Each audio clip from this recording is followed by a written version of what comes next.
Thanksgiving in 1991 was a chilly, gray Thursday in rural Pennsylvania, and for the Hargrove family, it was a rare moment when everyone came together under one roof.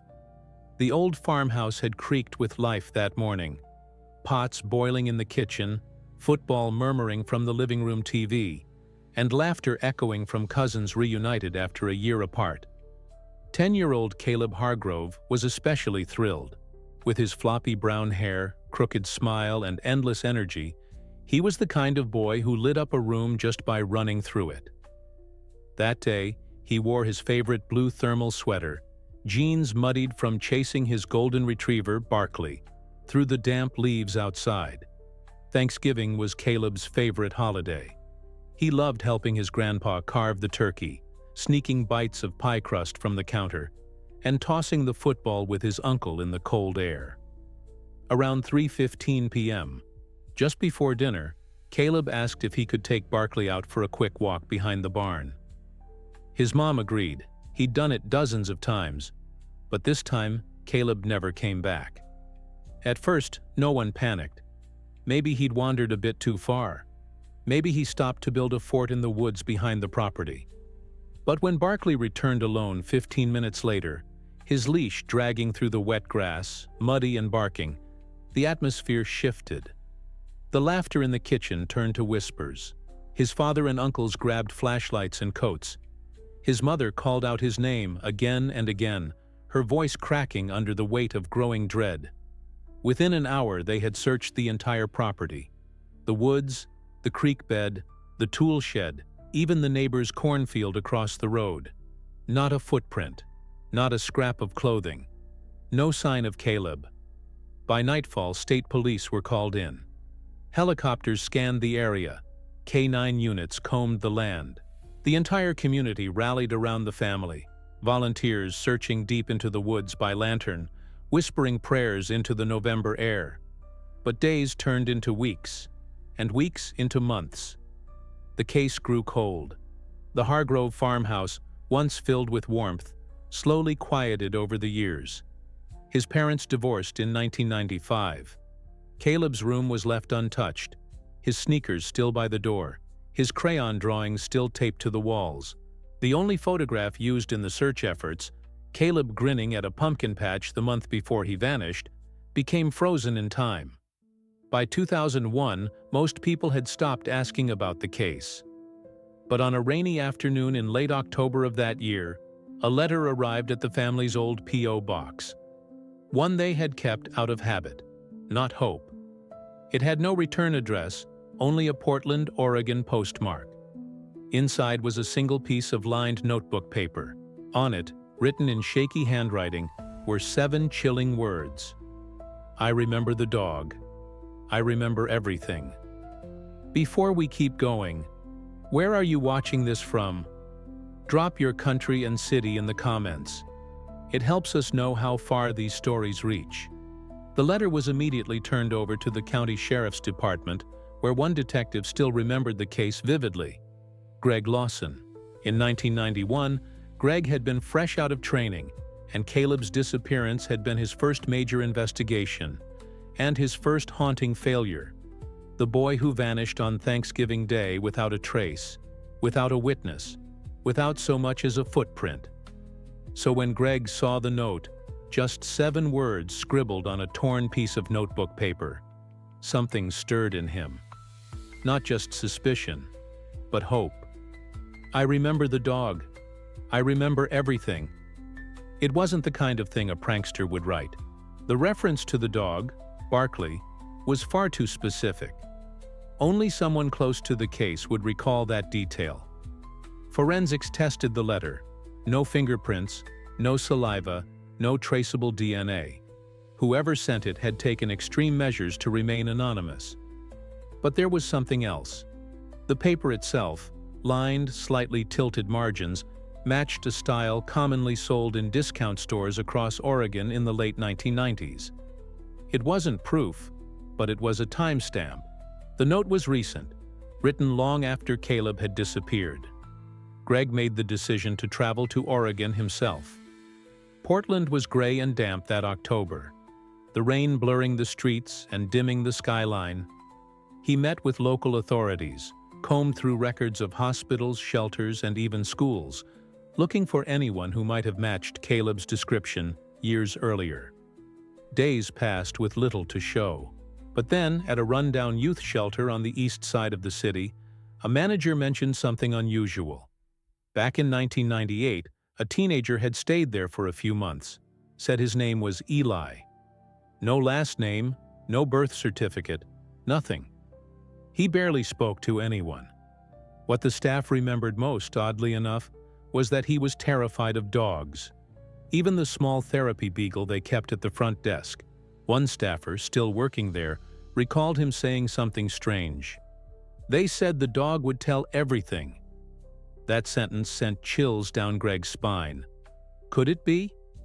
The shelter had lost many of its physical records in a fire back in 2000. But one black and white intake photo of Eli had survived, slightly burned on the edges.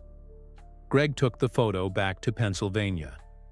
When Caleb's parents saw it, they froze. The face was older, gaunter, and blurred.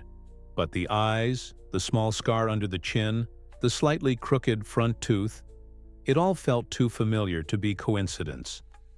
A facial recognition analysis confirmed 84% compatibility with Caleb Hargrove.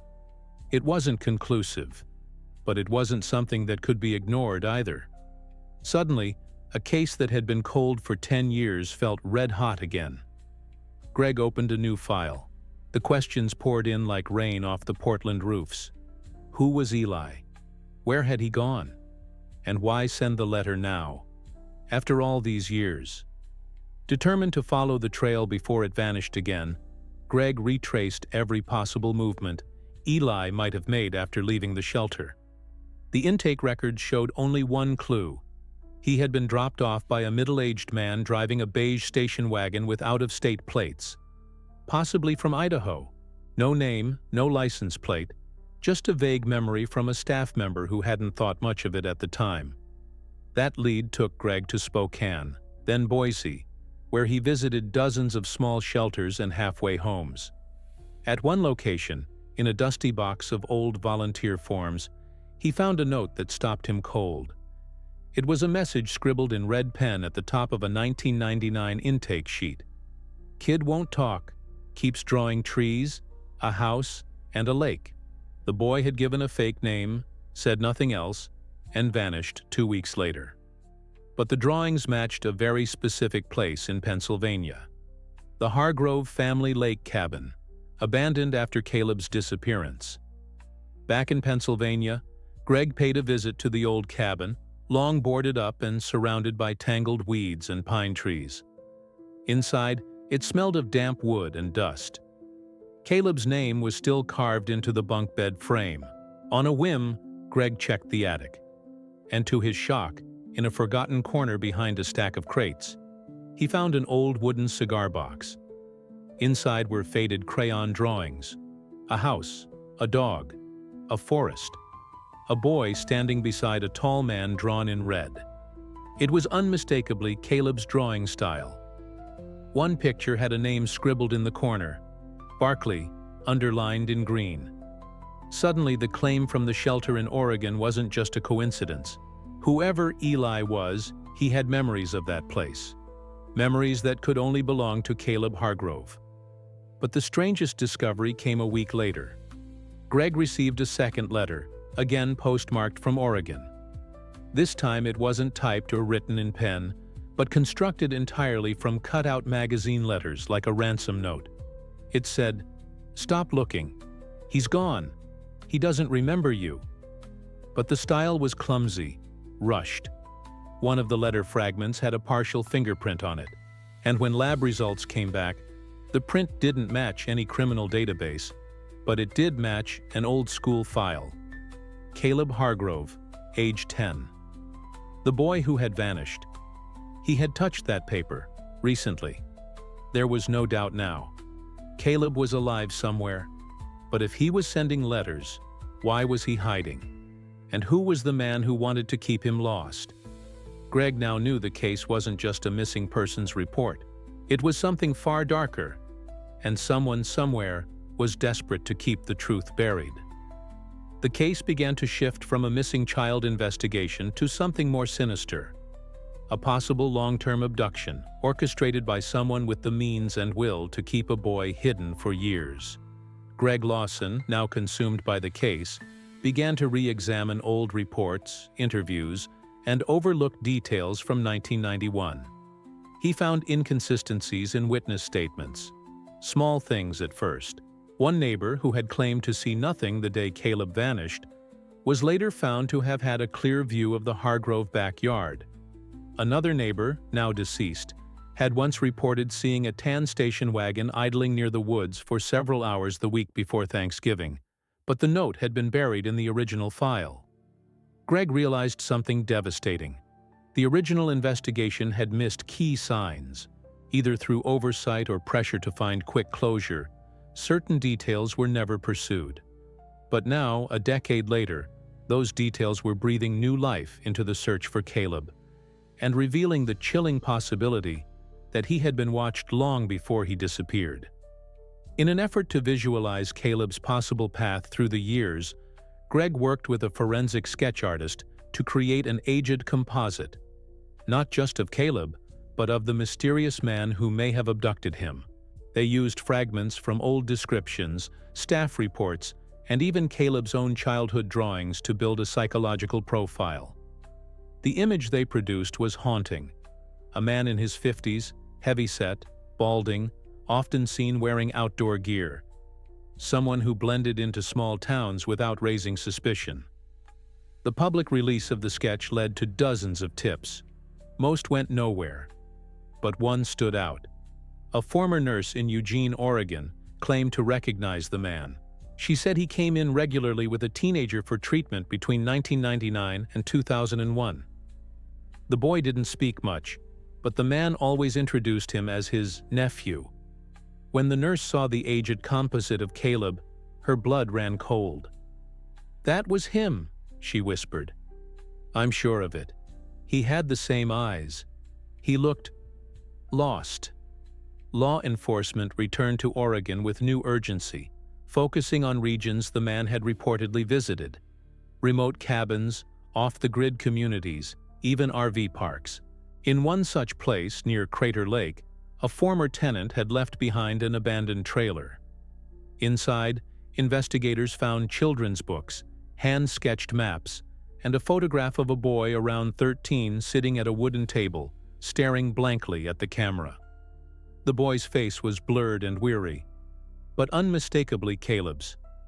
In the background, a drawing of Barkley was taped to the wall. Next to it, scrawled in crayon, were the words, "He said I'm not allowed to go home." The horror of it all began to sink in. Caleb hadn't simply vanished. He had been taken, hidden, manipulated, and possibly brainwashed for years by someone posing as his guardian. And yet, somewhere deep inside him, the memory of home remained. Just enough for him to reach out through a letter. Greg knew they were closer than ever, but also that whoever had done this had spent a decade preparing for every possibility. The truth was near, but danger was too.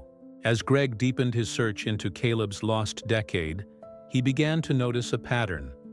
In nearly every town where Eli or the unnamed boy had reportedly been seen, shelters, remote clinics, roadside motels, there was always mention of a man who kept his distance but watched everyone closely. A man who paid in cash, never used a last name, and drove old vehicles with mismatched plates. The profile was taking shape. This wasn't an opportunistic abduction. It had been planned, maintained, and carefully hidden across state lines. One anonymous tip led Greg to a second-hand bookstore in Salem, Oregon, where an elderly clerk claimed a man had once come in asking for books about memory reprogramming and identity dissociation. What startled the clerk wasn't the man's questions, but the boy who stood behind him. "He didn't blink," the clerk had said. "He looked trained." Back in Pennsylvania, the Hargrove family struggled with the emotional weight of new hope. Caleb's mother, Donna, had always believed her son was alive. She kept his room exactly as it was: bed sheets with dinosaurs, shelves stacked with Goosebumps books, a dusty jar of baseball cards. But hope was dangerous. It gave life to questions with no answers. If Caleb had been alive this whole time, why hadn't he tried to come home? Was he scared? Did he even remember who he was? Or worse, had he been taught to forget? Greg brought in a specialist from the FBI's Behavioral Analysis Unit to study Caleb's potential mindset. The conclusion was sobering. Children abducted at a young age and kept isolated are often led to believe their old life was either a dream or a lie. If Caleb had been told that his parents abandoned him or that he was in danger from them, his silence would make sense. It would also explain the eerie wording of the second letter. He doesn't remember you. But then something unexpected happened. A third letter arrived. Unlike the others, this one was handwritten clearly, and for the first time, signed. It read, "I saw the house again. It's real. There was a green truck and a man in a red coat. I think his name was Lawson. I think I'm Caleb." The letter was dated November 23rd, exactly 10 years to the day since Caleb had disappeared. This wasn't a hoax. The handwriting was shaky but consistent with the earlier note, and the mention of Lawson, a name never publicly released, confirmed that the sender had knowledge only Caleb could have. Greg was stunned. For the first time, they had a sign not just that Caleb was alive, but that he was remembering. Now more than ever, time was critical. Greg worked with local law enforcement to distribute updated age progression images, alerted Oregon's Missing Persons Registry, and coordinated with child recovery experts. They didn't just want to find Caleb. They needed to bring him home safely, before the man who held him realized that his carefully constructed world was unraveling. The countdown had begun. The letter changed everything. For the first time in a decade, Caleb Hargrove had reached out not just with vague memories, but with identity. The name, the house, and even Greg Lawson. His words were unsure, as if recovering from a fog that had been deliberately placed over his childhood. Greg felt the weight of urgency. Whoever had kept Caleb hidden would not tolerate cracks in their control. He knew this. Survivors who begin to remember often face increased danger, not only from their captors, but from themselves. Confusion, fear, and guilt can spiral quickly. Greg organized a small task force in cooperation with Oregon authorities and the FBI. Their goal was simple: find the letter's origin. The envelope had been mailed from Eugene, again with no return address. Surveillance of local mail drops turned up nothing conclusive, but a lead came from a postal worker who recalled a teenage boy, maybe 19 or 20, mailing something from an old beige station wagon parked near the downtown office just after Thanksgiving. Greg had the vehicle description broadcast discreetly to repair shops, tow yards, and DMV databases. A week later, a tip came in. A mechanic outside Salem reported a similar vehicle abandoned behind his shop, unpaid since late November. When authorities inspected the car, it was empty, except for a torn page from a notebook tucked under the passenger seat. On it was a childlike sketch: a house with two figures drawn inside, one taller, one smaller. Below them, a single word written in shaky block letters: home. The car was clean, wiped of prints, but the paper was another breadcrumb, one more confirmation that Caleb, or someone who knew him, was desperately trying to return. Meanwhile, Donna Hargrove recorded a public video message pleading for her son to come home. In it, she held up one of his drawings from kindergarten, her voice trembling. "You are real, you are ours, and we never stopped looking for you." The video went viral. Thousands of people shared it, tagging locations and posting messages of support from around the world. For the first time, the silence that had surrounded Caleb's story began to break. Then, a breakthrough.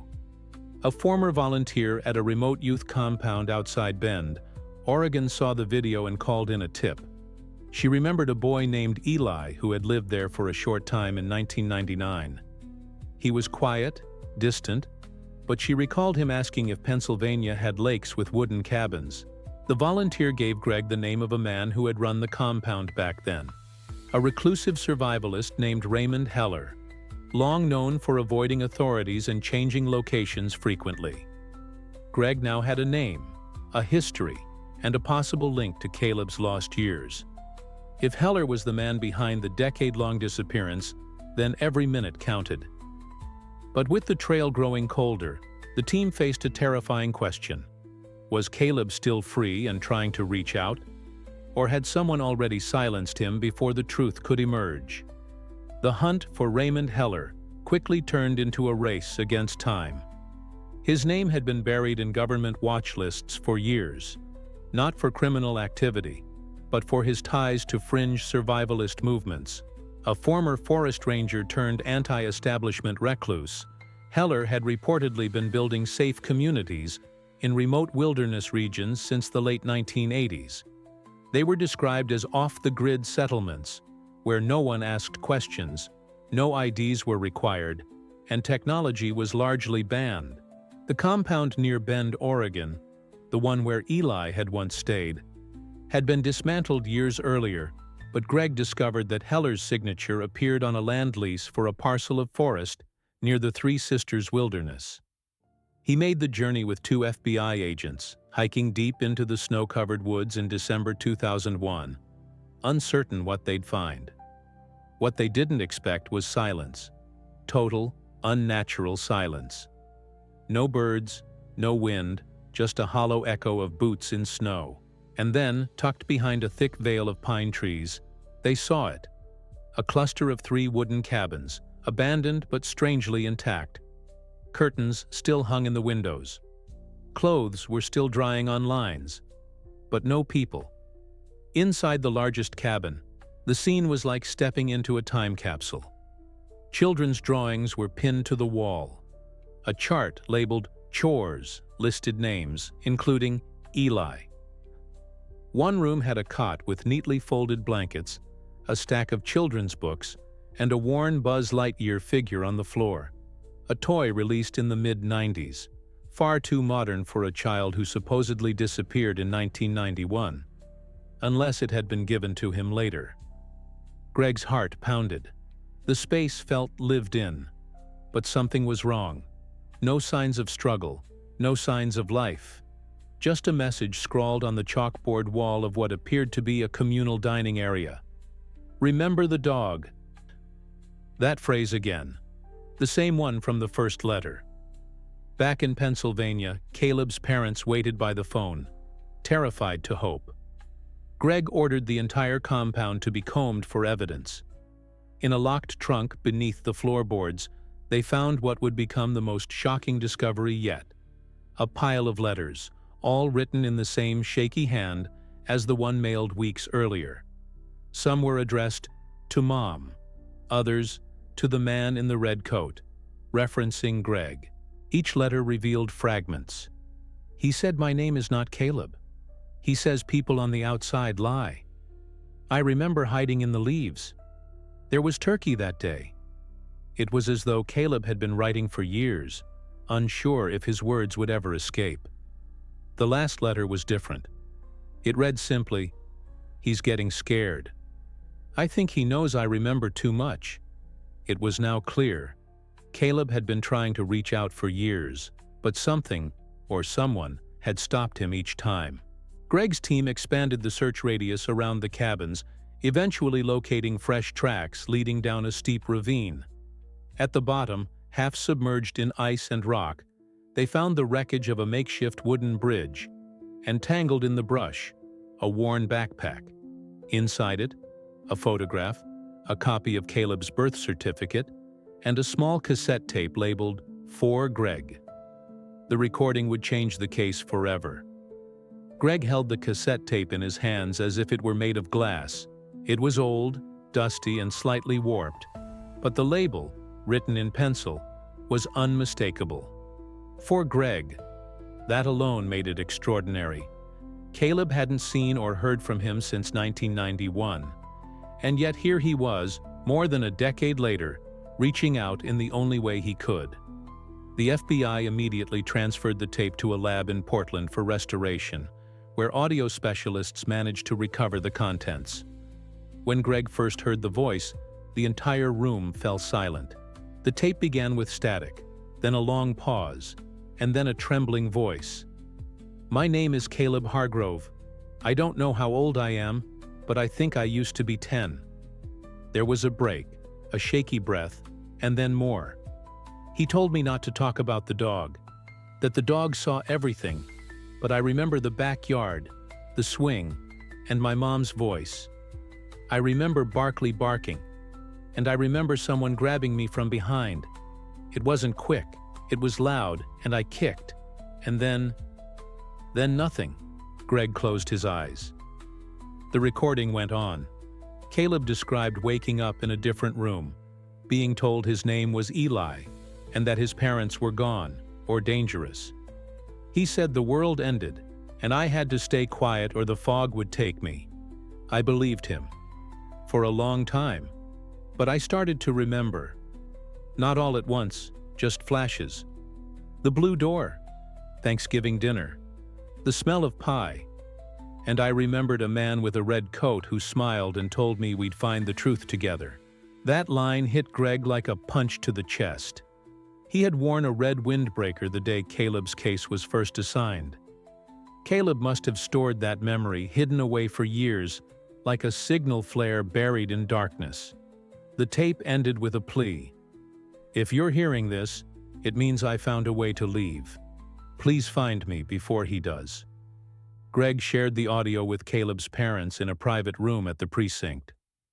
Donna clutched her chest, sobbing quietly as her husband gripped her hand. It was unmistakably their son's voice. A boy lost in time, trying to claw his way back to the life he once knew. The media had caught wind of the discovery by now, but Greg kept the details confidential.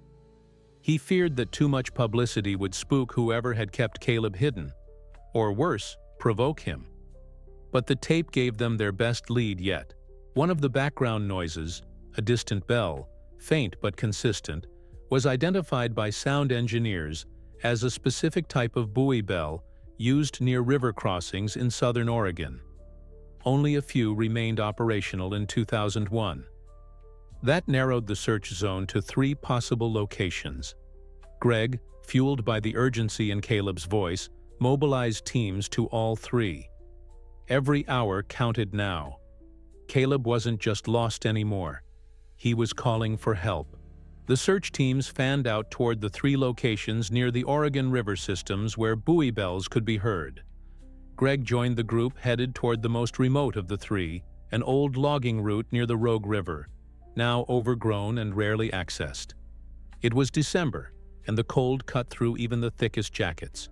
The sound of boots crunching over frost-covered earth echoed through the quiet woods as the team advanced, guided only by a vague map, a compass, and a hope anchored in the voice on that cassette tape.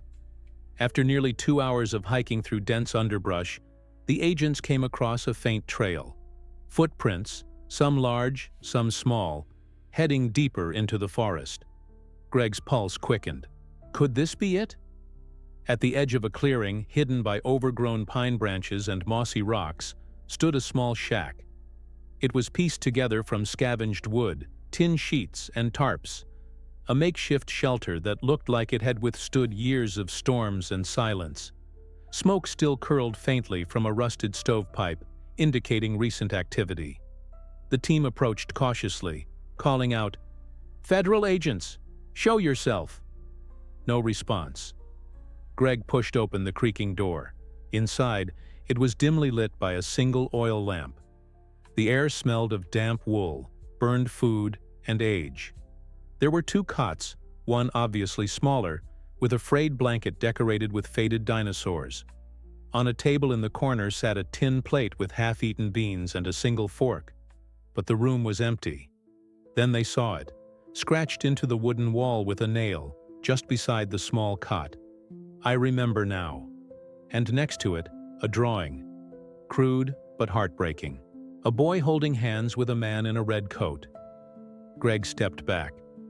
"He was here," he whispered. "He was right here." A search of the surrounding area revealed a recently extinguished campfire, a worn trail leading toward the river, and tangled in the reeds, a torn piece of flannel. Red. The very color Caleb had associated with Greg for years. He had been trying to reach him. Tracking dogs picked up a faint scent, leading the agents along the riverbank to a rocky outcrop where the ground gave way to a hidden footpath. There, hidden beneath a fallen tree, they found a boy, thin, filthy, shivering, clutching a rusted Buzz Lightyear figure to his chest. His eyes were wild, confused, and deeply sunken. When Greg knelt beside him and said, "Caleb?"